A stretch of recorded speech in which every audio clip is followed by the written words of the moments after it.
So Apple is going to ship the iPhones without any adapters. Now, you might have seen that the size of the Apple box is now shrinked to nearly this size. Previously, it was about this thick. If they were able to fit about 20,000 pieces in a container previously, now they could ship 40,000 because they've halved the size of the boxes than before. And that's a pretty nice move when it comes to increasing their revenue and shipping more products or more items.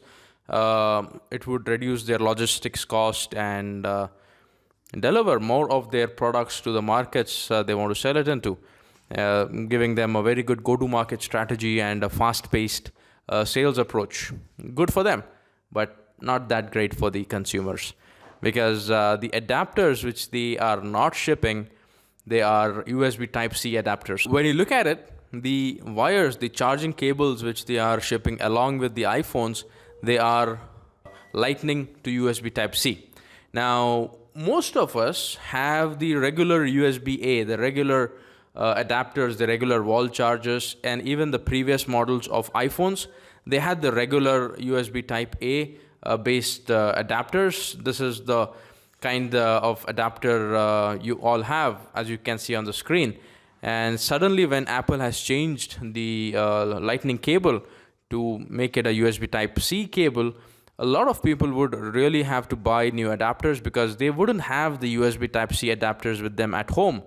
Now, every single time they think of that, they would be in a dilemma that they have to use an older cable with a newer iPhone. They've spent $1,000 on the new iPhone, and they cannot risk using the older cable on this iPhone. Why? Because the cable might be damaged, the cable might be worn off, it might be releasing some kind of abnormal behavior, and they don't want to risk the iPhone, the new $1,000 iPhone with that particular cable. So they have to opt to using the new cable which is shipped with the phones. But these new cables is not going to work with their adapters because the adapters do not support USB Type-C. There are very few people currently who have the USB Type-C cables, and they definitely would have to end up buying the new USB Type-C adapters along with their new iPhones. So when you buy a new iPhone, always be sure you buy a new adapter as well, so that you can complete the package and you don't have to run around in your homes after you've brought in this device, this sealed brand new box of iPhone, and you don't even have the adapter to charge it. You would have a sleepless night that day.